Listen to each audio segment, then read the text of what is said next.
International Airport here in Nairobi. Returning Kenyans arrived to long delays, confusion and exorbitant hotel charges as the government implemented the mandatory quarantine directive. Despite government assurances that the process was now smooth, hundreds of returnees spent most of the day being moved from one facility to the other without clear guidelines on how and when they would be accommodated. It is within these buses that the most honest thoughts and lamentations of frustrated Kenyans have been let out. Kenyans who believe their government has treated them worse off than where they had travelled from. Tumelala airport kwa kusimama na kwa kuteswa. Beba bag, shukisha, ingiza, beba bag. What is this?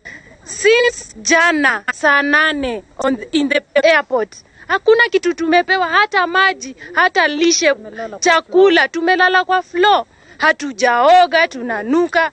These people wanataka aje surely. From the Jomo Kenyatta International Airport, the passengers boarded these buses with their luggage occupying a different bus, heading to a trip of sorts in Nairobi City. We've been to Pride Hotel, we've been to the government college in Kabete, we've been to Nairobi University. They say they were rejected at all these facilities, given that they were all fully occupied by groups of passengers. Their second destination at the University of Nairobi School of Business also refusing to accommodate them. All these different places and they don't have a clue what they're doing, you know? It's ridiculous.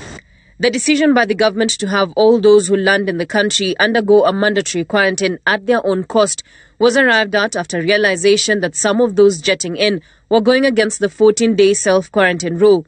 At least 86 centres comprising of hotels and government institutions were selected to serve that purpose, the charges ranging between 2,000 to 15,000 shillings per night for 14 days. At the Korat Centre, where we met some of them, they were to first part with a deposit of 6,500 shillings or 5,000 shillings for those who opted to share a room before they could secure their 14-day accommodation. We can't afford.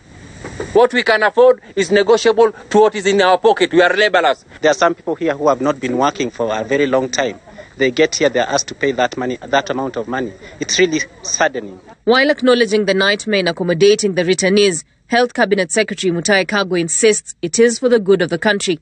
This was bound to happen because of the huge numbers that are coming in, while at the same time, we do not want to leave anything to chance. However, we have streamlined the process and this has been sorted out. It is unclear what the fate is for those who might not afford to part with the said amounts for their quarantine, with the government insisting that it is mandatory before being allowed to go home.